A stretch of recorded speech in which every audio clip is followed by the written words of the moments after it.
పంచాయతీరాజ్ గ్రామీణ అభివృద్ధి శాఖలో కారుణ్య నియామకాలపై తెలంగాణ ప్రభుత్వం గుడ్ న్యూస్ చెప్పింది.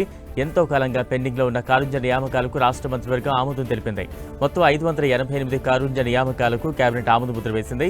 ఆ శాఖలో పనిచేస్తున్న 588 మంది సిబ్బంది అనారోగ్య, ఇతర సమస్యలతో మరణించిన వారు వారి మరణంతో కుటుంబ ఇబ్బందులు కావద్దని మానవతా దృక్పథంతో కారుణ్య నియామకాలు చేపడతారు.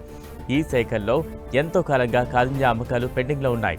కారుణ్య నియామకాలకు ఆటంకంగా ఉన్న సాంకేతిక, న్యాయపరమైన చిక్కుముళ్లను అధిగమించేలా ప్రత్యేకంగా చర్యలు తీసుకున్నారు. దీంతో ఎట్టకేలకు పంచాయతీరాజ్ శాఖలో కారుణ్య నియామకాలకు మోక్షం దక్కింది. పట్టుబట్టి కారుణ్య నియామకాలు సాధించి పెట్టిన మంత్రి సీతక్కకు ఈ సందర్భంగా కారుణ్య నియామకాల్లో చేరబోతున్న అభ్యర్థులు కృతజ్ఞతలు తెలిపారు.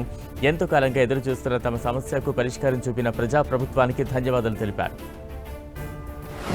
ములుగు ప్రజలకు గుడ్ న్యూస్. వారి సుదీర్ఘ స్వప్నం ఫలించిందే. నూతన మున్సిపాలిటీగా ములుగు అవతరించబోతోంది. ఇప్పటి వరకు గ్రామ పంచాయతీగా ఉన్న ములుగును మున్సిపాలిటీగా మారుస్తూ కేబినెట్ ఆమోదం తెలిపింది. 2-3 రోజుల్లో అధికారిక ప్రక్రియ పూర్తి కాగానే ములుగు మున్సిపాలిటీగా అవతరించనుంది. సెప్టెంబర్ 2022లోనే తెలంగాణ అసెంబ్లీ ములుగును మున్సిపాలిటీ చేస్తూ అసెంబ్లీలో బిల్లును ఆమోదించిన బిల్లు సరిగా లేకపోవడం, తదితర కారణాలతో గవర్నర్ ఆమోదం తెలపలేదు. దీంతో గత 2 సంవత్సరాలుగా ఈ అంశం పెండింగ్లోనే ఉండిపోయింది. కేసీఆర్ హయాంలో జిల్లా కేంద్రంగా ములుగు అవతరించిన మున్సిపాలిటీకి నోచుకోలేదు. రాష్ట్ర గవర్నర్ను, రాష్ట్రపతిని కలిసి బిల్లుకు ఆమోదం తెలపాలని మంత్రి సీతక్క విజ్ఞప్తి చేశారు.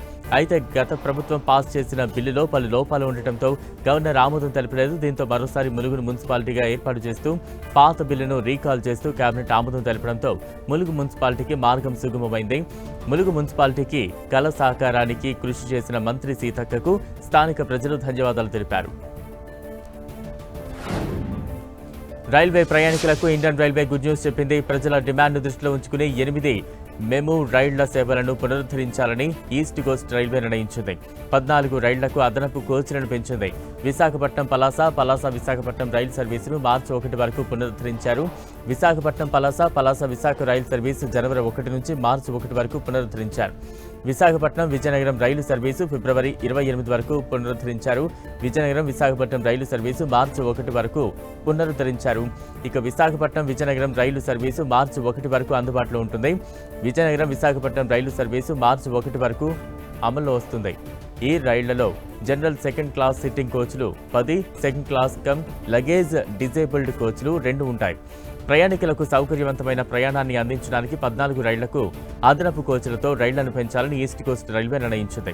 విశాఖపట్నం గుణుపూర్, గుణుపూర్ విశాఖపట్నం ప్యాసింజర్ స్పెషల్ రైళ్లకు ఈ నెలాఖరు వరకు అదనంగా ఒక స్లీపర్ క్లాస్ కోచ్ పెంచారు.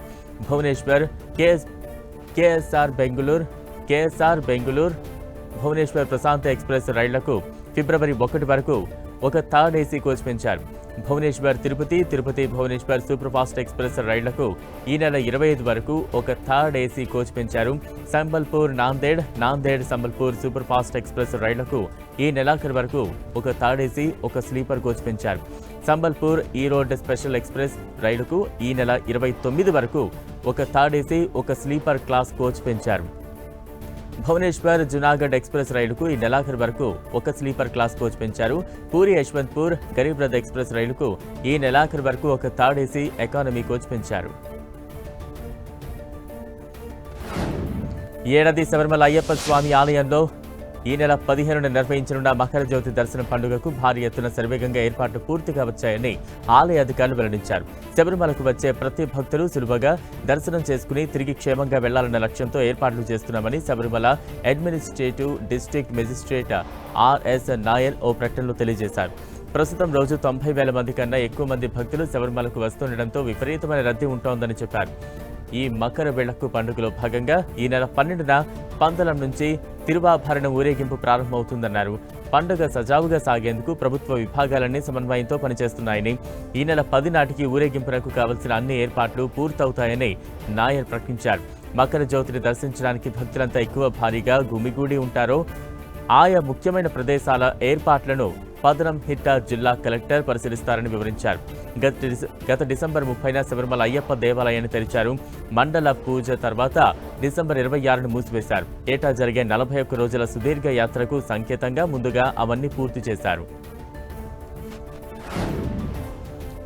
మహాకుంభమేళాలో పాల్గొనాలనుకునే భక్తులకు దక్షిణ మధ్య రైల్వే శుభవార్త చెప్పింది. కుంభమేళాకు అదనంగా 26 ప్రత్యేక రైళ్లను నడిపించనున్నట్లు పేర్కొంది. తెలుగు రాష్ట్రాల్లోని వివిధ ప్రాంతాల నుంచి రైళ్ల రాకపోకలు సాగిస్తాయని చెప్పింది. గుంటూరు, అజంగాడ్ విజయవాడ, మచిలీపట్నం ఆజంఘాడ్ మచిలీపట్నం, కాకినాడ అజంఘాడ్ విజయవాడ, మౌలాలి బనారస్ మౌలాలి గయా మౌలాలి మధ్య రైళ్ల రాకపోకలు సాగిస్తాయని దక్షిణ మధ్య రైల్వే పేర్కొంది. వివిధ ప్రాంతాల మధ్య రైళ్లు నడుస్తాయని దక్షిణ మధ్య రైల్వే వివరించింది. గుంటూరు ఆజంఘడ్ విజయవాడ స్పెషల్ రైలు విజయవాడ, ఖమ్మం, డోర్నకల్, మహబూబాబాద్, వరంగల్, రామగుండం, మంచిర్యాల, సిర్పూర్, కాగజ్నగర్, బల్లార్, చంద్రపూర్, నాగపూర్, బేతుల్, ఇంటార్సీ, పిపిరియా, నర్సింగపూర్, జబల్పూర్, కట్నీ, మైహర్, సత్నా, మానిక్పూర్, ప్రయాగ్రాజ్ చౌకీ జంక్షన్, అలాగే మిరాజ్పూర్, వారణాసి, షాగంజ్ స్టేషన్లలో ఆగుతుందని దక్షిణ మధ్య రైల్వే తెలిపింది. ఈ నెల 13 నుంచి ఉత్తరప్రదేశ్లోని ప్రయాగ్రాజ్లో మహాకుంభమేళా మొదలవనుంది. ఫిబ్రవరి 26 వరకు కొనసాగనుంది.